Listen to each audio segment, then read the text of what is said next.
Hello friend, welcome back to VK study zone. हमें English सीखने के लिए जीरो लेवल से हमें डेली एक पैसेज को रीड करना पड़ता है या स्टोरी रीड करना पड़ता है, जिससे हम इंग्लिश बोलना, पढ़ना और लिखना भी सीख सकते हैं। तो देखते हैं आज की क्या स्टोरी है। Monkey and cap seller. Cap seller यानी होता है टोपी विक्रेता, टोपी बेचने वाला। देखते हैं स्टोरी क्या कहती है। Once a cap seller was on his way to a town to sell caps। Once यानी होता है एक बार, एक कैप सेलर यानी होता है टोपी विक्रेता। was on his way यानी किसी रास्ते से जा रहा था। to a town कहाँ जा रहा था? एक टाउन में, शहर में, गांव में कहीं जा रहा था। to sell किस चीज़ के लिए? सेल करने के लिए, बेचने के लिए। क्या? कैप्स को, मतलब टोपी को बेचने के लिए। एक बार एक टोपी विक्रेता टोपियां बेचने के लिए शहर जा रहा था। He had caps of many colour. Caps यानी होता है टोपी, ऑफ मैनी कलर यानी होता है कई रंगों की। उसके पास कई रंगों की टोपियां थी। As he was on his way to the town. As he was यानी होता था on his way to the town, जब वह जा रहा था, किसी रास्ते से शहर जा रहा था। He had to pass a forest. Pass यानी होता है इसमें गुजरना, ए फॉरेस्ट यानी होता है जंगल से। जब वह शहर जा रहा था तो उसे एक जंगल से गुजरना पड़ा। ऑन द वे, उसी रास्ते में। He was tired. टायर्ड यानी होता है थकान। वह चलते चलते रास्ते पे थक गया। सो यानी होता है इसलिए। He decided to take a rest. Decide यानी होता है निर्णय या फैसला। टू टेक यानी होता है लेना, रेस्ट यानी होता है आराम।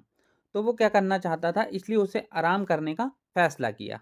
एक फैसला लिया उसने आराम करने का। He fell asleep under the shade of a big tree. Fell यानी होता है गिरना, यानी थकान की वजह से सोना। ए स्लिप यानी होता है नींद, अंडर यानी होता है नीचे, द शेड यानी होता है छाया, ऑफ ए बिग ट्री यानी बड़े से पेड़। वह एक बड़े से पेड़ की छाया में सो गया। Some monkeys saw the colourful caps in the basket. Some यानी होता है कुछ बंदर, सो यानी होता है देखा, द कलरफुल यानी रंग बिरंगी, कैप्स इन द बास्केट यानी बास्केट में रखी हुई। तो कुछ बंदरों ने टोकरी में रंग बिरंगी टोपियां देखा। एंड और टुक ए कैप ईच, और एक एक टोपी ले लिया। When the cap seller woke up. When यानी होता है जब, द कैप सेलर यानी होता है टोपी वाला, वॉकअप यानी होता है उठना। जब टोपी विक्रेता उठा तो ही वाज सॉक्ड, वह चौंक गया। क्यों चौंक गया? टू सी हिज बास्केट, उसने बास्केट देखा तो एम्पैटी, हिज बास्केट एम्पैटी, तो उसकी जो बास्केट थी वह खाली थी। तो वह अपनी टोकरी खाली देख के चौंक गया। He searched for his cap. Search यानी होता है खोजना। उसने अपनी टोपियां ढूंढी। And saw the monkeys wearing them. Saw यानी होता है देखा, द मंकी वेयरिंग यानी होता है पहने हुए। और उसने क्या देखा कि बंदर उसकी सारी टोपियां पहने हुए हैं। ही गॉट एन आइडिया, तो तब उसे एक आइडिया आया, विचार आया। He throw his cap down. Throw यानी होता है फेंकना, तो उसने अपनी टोपी नीचे फेंक दी। The monkeys copy him and throw their caps down. तब बंदरों ने उसकी नकल की और थ्रो यानी फेंक दिया, किसे? Their cap down. और बंदरों ने उसकी नकल की और अपनी टोपियां भी नीचे फेंक दी। ही पुट यानी होता है समेटना, them back in his basket.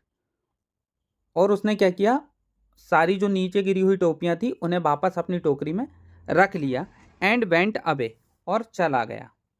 Moral, इस कहानी से हमें क्या शिक्षा मिलती है? Wisdom is man's greatest ट्रेशर।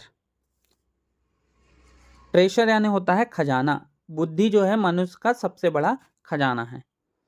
Story पसंद आई होगी तो लाइक कीजिए, शेयर कीजिए, और आप चैनल पे नए हो तो सब्सक्राइब जरूर कीजिए। Thank you for watching. Bell icon जरूर दबाइएगा नोटिफिकेशन के लिए। ताकि मेरी वीडियो सबसे पहले आपके पास पहुँच सके। Thank you.